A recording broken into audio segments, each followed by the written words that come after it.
It started with mocking. Yeah. Sort of being mocked. Yeah, Len's Luke. Yeah. and Kia ora tātou, my name is Patrick Reynolds from Greater Auckland. I am here outside the Karanga-Ahate train station because we are beginning a brand new series on the origins of Auckland City Rail Link, and our first interview is with former Mayor Len Brown. Len, foundational mayor of Auckland Council. Yeah. And father of the CRL. Father. Father. Of your godfather, father. Godfather. Yeah, So yeah. Today I'm especially keen to learn from you about how you achieve that, because that still remains the most significant achievement in local government in New Zealand this century, easily, and in a difficult situation. I mean, you had certainly at the beginning a very oppositional central government, and you won them round. So what would you say was the key elements? Yeah, the key. Okay, so the key elements, I think, firstly, the Super City. Yes. The fact that the mayor was given the right to have the vision for the city, and in particular set the first, policy platform. So for me, one of the reasons why I really wanted to be the first mayor was to set the vision and to set the initial policy platform through the Auckland plan. So a key part of that vision was public transport, really getting the roads unclogged and getting people on public transport and mass transit. And so right at the heart of that, of course, was the City Rail Loop. Not a unique policy. No. Had been in the pipeworks really for 100 years, announced initially in 1923. And it was very much the flagship policy. And myself and the councillors, we recognise this as Auckland's number one policy. So one, Super City come together, one mayor, one council, and then secondly, really having that particular program for the City Rail Link as being the number one project for Auckland. So that the Super City took away the squabbling between reduced the regional squabble. Well, it was a significant reduction because you had 7 councils, including the ARC. Yeah, right. And the Auckland Regional Council. And so there were differing views about public transport and transport generally and sort of land use planning and how the two interlinked.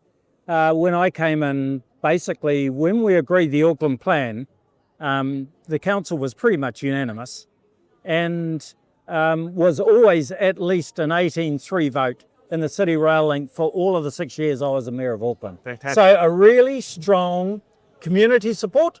Yep. And a very strong political support. Okay, so how did you build that community support? Often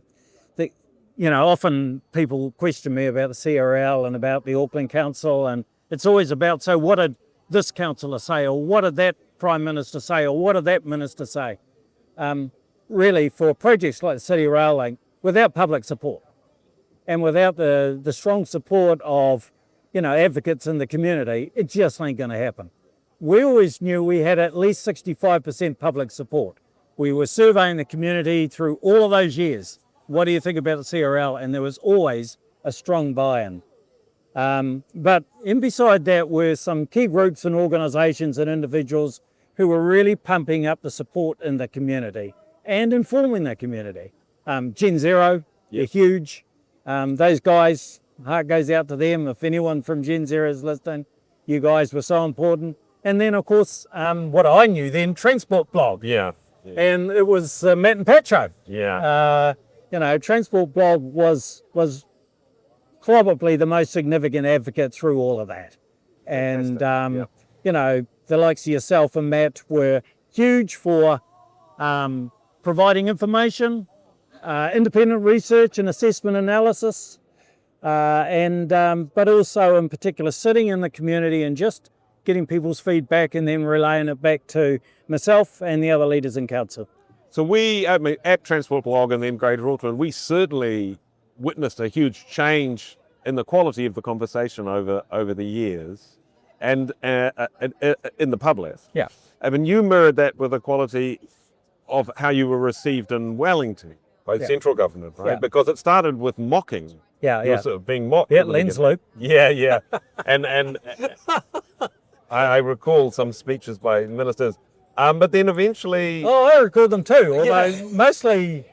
So one of the things that I had to learn to do is just ignore the noise. yeah, And okay. sometimes ignore the political noise because people had various views. Politically, I take my hat off to John Key. Yep. I think he was, a significant player in Wellington and certainly in that government in keeping people on track and recognising that this was Auckland Super City Mayor, these were the policies for the council, and we've got to do what we can to support them. So that's my recollection of the series of events that you managed to persuade John Key, and then he basically led his government. Is that accurate, or are there intermediate steps or other people? Look, I don't know whether I persuaded him or not. I mean, John was an internationalist, is an internationalist. I mean, he still talks quite a bit in the public eye about various things to do with the country and internationally. And so I think he had a pretty mature view of how a city should be. And but in particular, I think the business community was strongly supportive of this project. Yeah. Particularly people like Precinct who, were looking to build that very large building. And they were talking to John and his ministers saying, look, we're going to invest $750 million in a new development. It really needs to be synergised with the new city railing. Will you support? And so, look, I wasn't sitting in those discussions, but I sensed they were going on. And then Key got his cabinet in line, or Yeah, I think that it was something that, as a Prime Minister, he recognised that they needed to support Auckland with. But there is another thing in amongst there, and the second thing was that, we were getting a lot of strong feedback and input from the community. Once it announced it, as soon as the new Super City was set up, the community were really having a lot to say. So he was not only getting, I think, strong views from the business community, but he is really starting to get quite a strong line from the community generally. And I think their own surveying would have shown that there was a lot of support for this. So John always was able to understand the public psyche, and I think he could see which way the river was flowing. And did you always propose a 50-50 funding model, or did you make a calculation at some point that this was as good as you'd ever get, or was that actually a negotiation with the government? People like Stephen Joyce were quite clear that, council should put some skin in the game. Just can't be all about government. And then people like George Woods around the council table, George was saying, look, it's public transport, it should be totally funded by the government, as it traditionally had been. And also how motorways are funded totally right. by the government. That's right. So they have this doctrine of roads Yeah. of national significance, but Yeah. apparently no other infrastructure can be nationally significant. Yeah. And so because it does seem it's such an anomaly, Yes, this it is. project, the biggest transport project Yeah. in the nation's history, and it's half funded Yeah, by so I'm to blame. I made a very early call. Probably the most significant thing that happened at this time, of course, was Christchurch. Yes. Yes. With the earthquake and the country's need to bring Christchurch back, billions and billions a year. That had a significant impact on budgets. Budgets and attention and focus. Yeah. So timing wasn't the best. Ask the question again. I I just wanted to slip that Christchurch thing in. Don't forget your coffee. Yeah, of course. I'll talk for a little while so you get a chance. Yeah. So I'm really just trying to.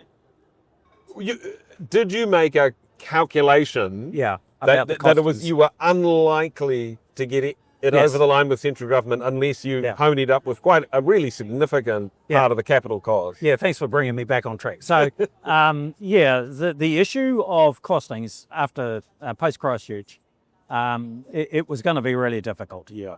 And so my view was, in setting the first budgets, that we actually had to show good faith. Yes. Whatever past history had been, we had to show good faith, and therefore to get the project up and moving, we were going to have to front end some of the money on the basis that the government would reimburse us at a later time, once they had completely sorted out their finances. And so the reimbursement happened at the end of 2013 when the Prime Minister, John Key, then announced, well, we're going to support this project. And at that point, you launched C3, the enabling works? Yeah. So look, that issue of us front-ending and agreeing 50-50 was, there were some councillors who were very disappointed with that and would not support. Right. George, Brewer, but never enough number to look like half compromising the project. There was always around the council table at least 17, 18 who were in support of the project. Now, we've subsequently had an attempt to get on with the next big public transport project. And that was to be fully funded by central government, but it fell over. Would your advice be for future councillors and mayors that these major urban transformation projects need to come from within the city first rather than top down from central government? Yeah, I absolutely believe that. Unless central government wants to get rid of local government, and at times over the last few years I've wondered whether that has been the plan. Although they don't want the responsibilities. No, that's right. But unless that's the plan, which I doubt, then really need to trust and respect local government in their decision making, and particularly the strategic planning and delivering of the major city building projects. Whether this is Auckland, Wellington, Christchurch, Opotiki, or Timbuktu, anywhere, any town, village or city in New Zealand should have a local government entity that has the responsibility for the strategic planning of that community. They know best. And so things like light rail, the second harbour crossing, significant roading projects, even though they're primarily funded by government, all of these contribute to the growing of the city. I loved doing the Auckland Unitary Plan, the Auckland Plan. Yep. Our first document of the first 6 months, because that was about health, housing, education, and how the city was being built as a total. And you guys, again, the Greater Auckland team, had a very strong view around, land use planning being well synergised with transport planning. The Auckland Plan is a great document, but we would have to concede that delivering it is a different and more difficult task than writing it. Oh, well, so... Because, and not least because of the involvement of central government. Yeah, but it should be because of the central government. Yeah. It's a great thing to deliver. Yes. One of the things that I've never really discussed much, but, was at the basis of why I wanted to be the first super city mayor, I thought the Auckland Plan was a city plan. Yes. I had observed how city plans were being brought in and instituted in Britain, and I thought they were a really effective and great partnership between local and central government. I thought that is the best practice model for how you build a city internationally. Strong central government, strong local government agreement. And But does that agreement have to... No. Sorry. Well, a plan is a plan. Yeah. But the new phrase at the moment is a deal. And a deal means money. Yeah. Means actually agreeing on money. Yes. And so if I can ask you about, for example, when Simon Bridges was the Transport Minister, you and he delivered together this thing called ATAP, right? The Auckland Transport Alignment Project. That was my transport deal. Well, that was great. And it's still the strongest plan, especially the Rapid Transit Plan. Yeah. We should do it. But the problem was ATAP never had any funding. No. And the normal funding streams, including my alma mater, Waka Kotahi, pretty much ignored it and just did what they wanted to do anyway. So the problem with it is the answer a deal, a city deal? Yeah, the answer is, but the problem with that, ATAP was actually the solution. Yes. Because it was a strategic agreement between council and government as to what we were going to do transport-wise over 30 years. Two things, should have done two things. Totally tied in the government and the council's funding on it over that period of time as much as you could. So it needed to be a deal not with government but with Parliament. Yeah.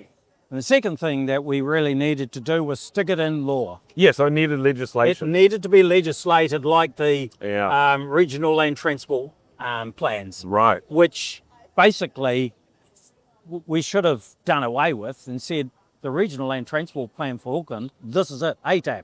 How And much? so we had the idea was right, Yeah. But the second half but of the it wasn't done. execution was not. And, you know, I should have been a lot more ballsy around there. So, but how do you do that? Like, what level of detail do you get to?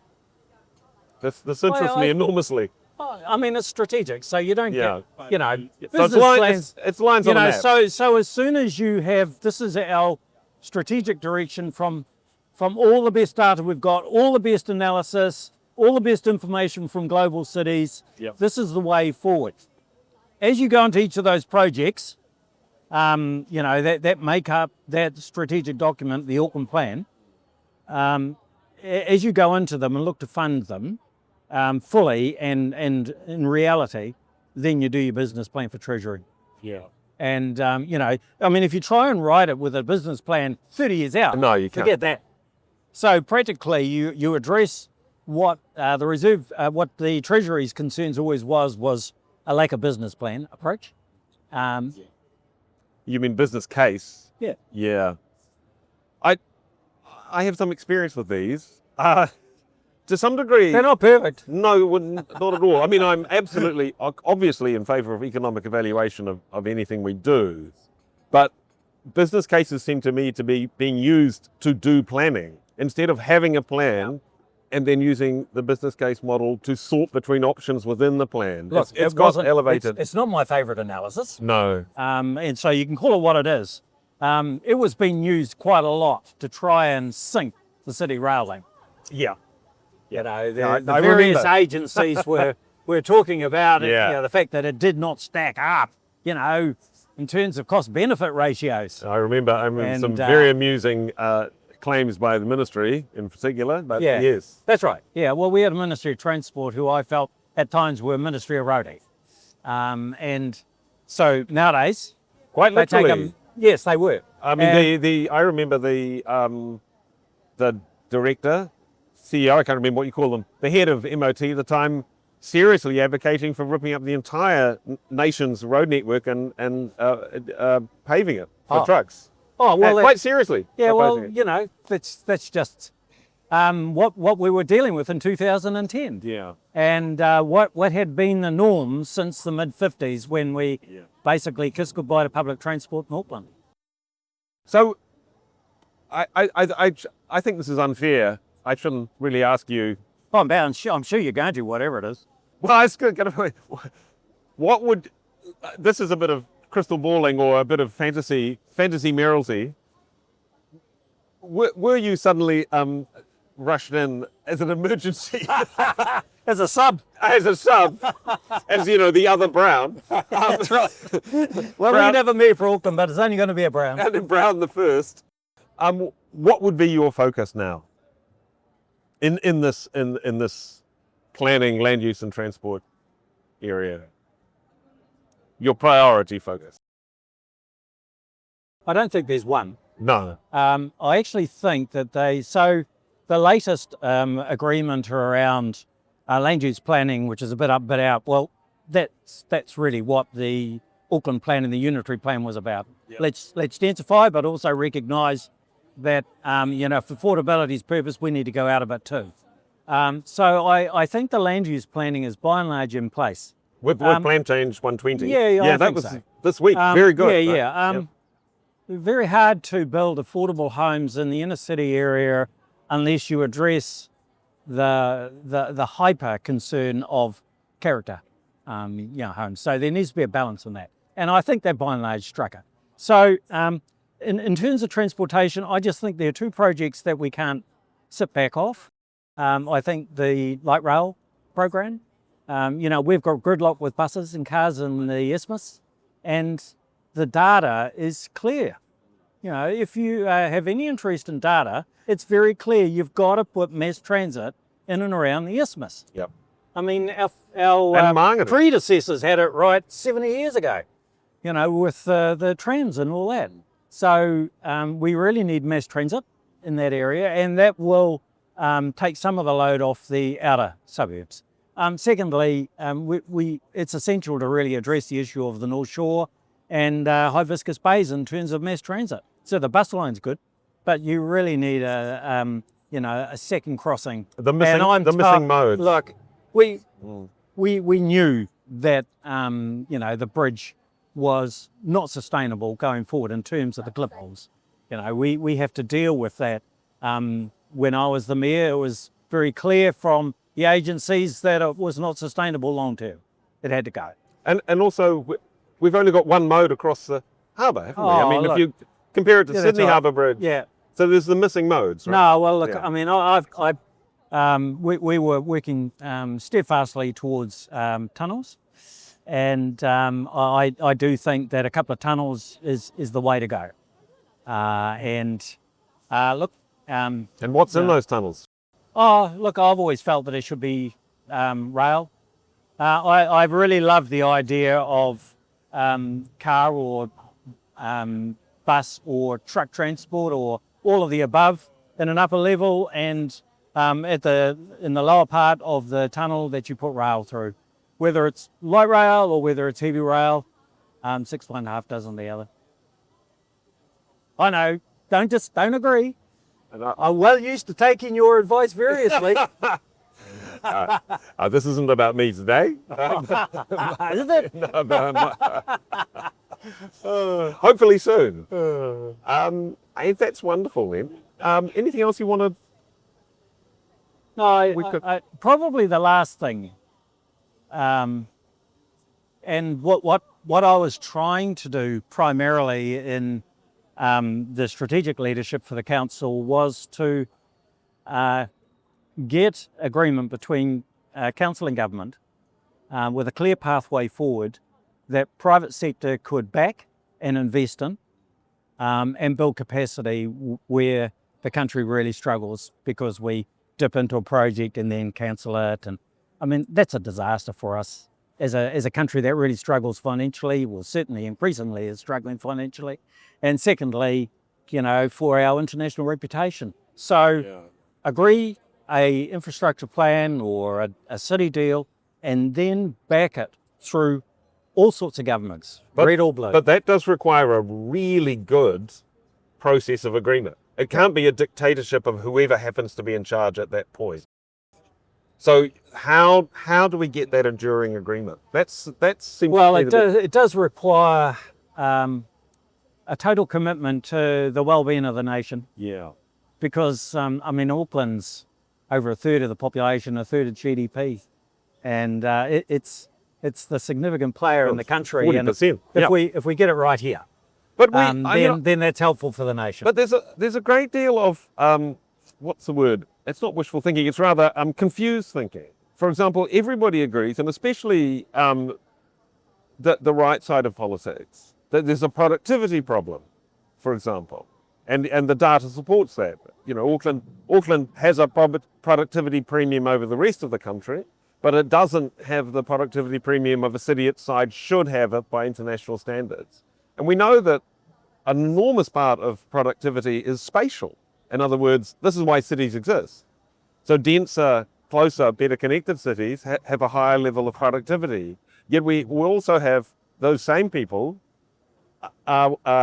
associated with groups that are attempting to spread the city out further and further and further. And they will fully fund the highways to support that on an order-dependent basis. And they are involved in the sort of land banking that happens out distant, 40, 50 kilometres away from the city. So until we can get some real honest, joined-up thinking about the economic and livability outcomes, if we can agree on those, I don't see how we can get an agreed infrastructure plan if we can't agree on the aims or the strategic aims at that higher level. Yeah, well, that's by my assessment, is always just about following the data. What does the data tell you? It can't just be by the seat of your pants or a philosophical position. It needs to be, data supported and driven. Yet the decisions are political. There's nowhere in the world where there's a sort of pure technocracy that makes database decisions successfully without. Maybe Singapore. Maybe where they've got, Singapore is highly data driven and really invest in research. and they don't face elections in quite the same way that we do. They say they're a democracy. Yeah. So the temptation by various players to rack up a culture war with half-truths or mistruths in order to gain power is so great that it's very difficult to have a entirely detached. Culture wars are, that's another issue. But in the transport scene, I always people were trying to pin me with being, sort of public transport type of guy. But for me, it was always about choice and transport. Yeah. And choice for getting to and from work, to and from school, whatever.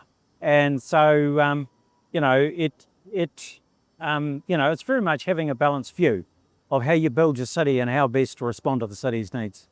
So I can give you an example. The evidence in the data is overwhelmingly in support of slower driving speeds for safety and productivity and economic efficiency, because nothing makes a road less efficient than being closed for 8 hours due to an enormous crash, for example. Yeah. Yet that data is ignored or suppressed. Having come from that advocacy background that relies enormously on evidence and data, and then seeing the limits of that, it can hit a political ceiling. Well, I think just from your viewpoint, if we talk about Greater Auckland and its ability to analyse and research and actually be a data-driven base, you're never going to get perfect. No. Mayor's never going to get perfect. Prime Minister's never going to get perfect. If you can, sort of think, okay, we'll get about 60 to 70, maybe 80% of what we're looking for, I think you've done really well. And I think by and large for you guys, in terms of where the city's at, you could be proud from what I can see of what it is that you've been trying to do over the years, that you've got 70 to 80% of what you want. So, I'm not saying to you be happy with that, but I am saying that, for a public advocacy group, taking various stances on various things, and those stances are often based on your assessment of data, that's a pretty good success rate. Yeah, it's just a little frustrating at the moment. Sometimes you can't see it. Sometimes you can't see it because you can't see the wood for the trees. But I've had 10 years to stand back and look and watch and assess, and overall, the things like the City Rail Link that are put in place, I think we've done quite well. No, the City Rail Link, the Central Interceptor, the new bus network. Central Interceptor was great. And now, the Northwestern bus link, all that's stuff's brilliant. And now with PC 120, with the land use changes, Auckland is really on the verge of. And when you think back to your Auckland plan, it's actually happening, isn't it? But back to the future. Yeah, and, really, that's right. And given Auckland's history of poor or underachievement in terms of its planning and decisions and direction, the last 15 to 20 years, if you wanted to debate the merits of Super City, effective or not, I think by and large, you'd have to say the scales of effectiveness and success are in the Super City's favour. Absolutely. I think it has taken the city from an extremely awkward, gawky teenager, not a sort of a not very successful collection of suburbs, into getting towards being a proper city, and a great deal. I think we can thank you a great deal for that, and the start you had with the Auckland plan, and the councillors supporting you. I think that certainly in the first term, the councillors were relatively united about the fact that they wanted to get stuff done. Yeah, and that the same old wasn't necessarily And you were what sort they of wanted to follow. able to sort of make it up as you went along, right? Because there wasn't. Well, there's no manual. Yeah. Rodney High provided a fairly comprehensive statute about structural change, but the rest of it we were making up.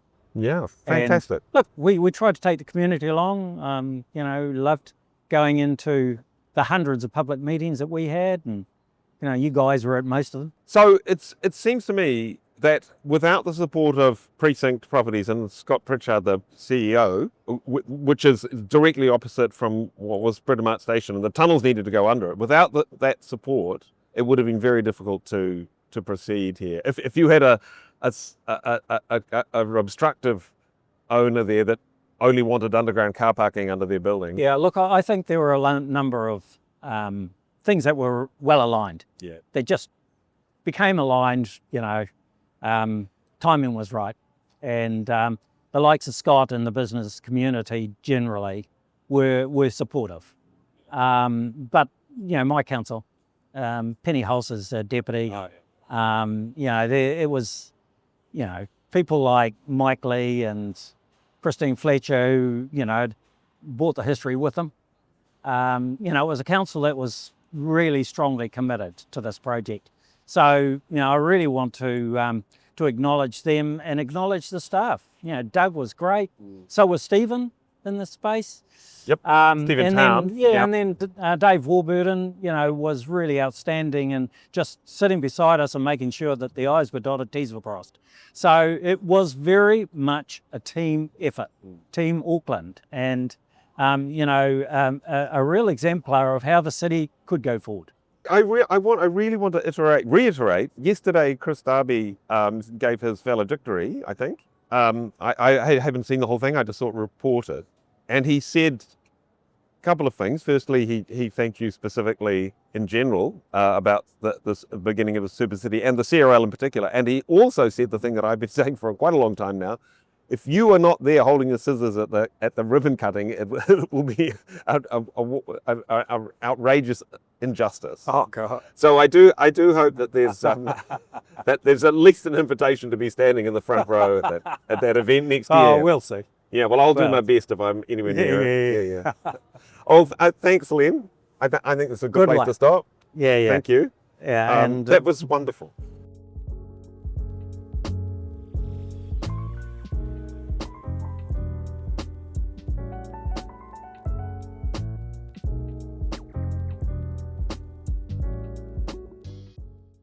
Thanks for watching, and if you like what we do, please like and subscribe and visit our website so we can keep making further content like this. Kia ora.